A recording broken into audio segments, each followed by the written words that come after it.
Tehran, demonstrations continued on Sunday in one of the most audacious challenges to Iran's clerical leaders since nationwide pro-reform unrest jolted the Islamist theocracy in 2009.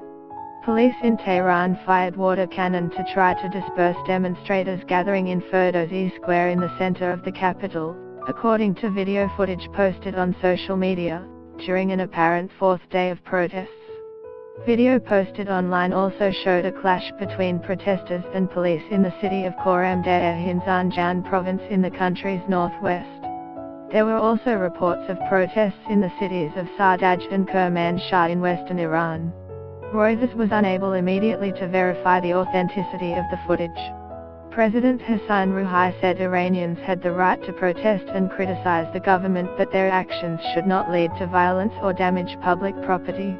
Giving his first public reaction to 4 days of anti-government demonstrations, Rouhani was quoted by Mehr news agency as telling his cabinet, "Iranians understand the sensitive situation of Iran and region and will act based on their national interests." Rouhani rebuffed US President Donald Trump's comments in support of the protests and said those who called Iranians terrorists have no business sympathizing with our nation. Protesters have attacked banks and government buildings and burned police vehicles. 2 demonstrators were shot dead in the western town of Dorad on Saturday night. The deputy governor of Lorsta province blamed foreign agents for the deaths.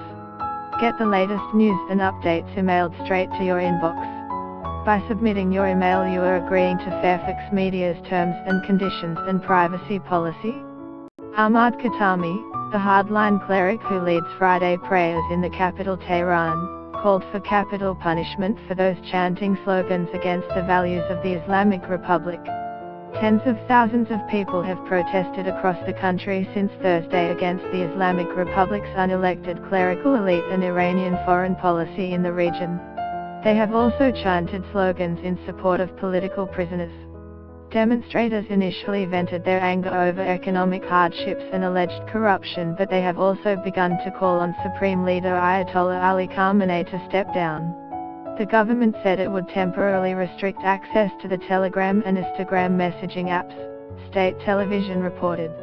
An Iranian reached by telephone, who asked not to be named, said there was a heavy presence of police and security forces in central Tehran. "I saw a few young men being arrested and put into police van. They'd let anyone assemble," he said. Video from earlier days posted on social media showed people chanting, "Mullahs, have some shame, leave the country alone." The demonstrators also shouted, "Reza Shah, bless your soul." Such calls are evidence of a deep level of anger and break a taboo. The king ruled Iran from 1925 to 1941 and his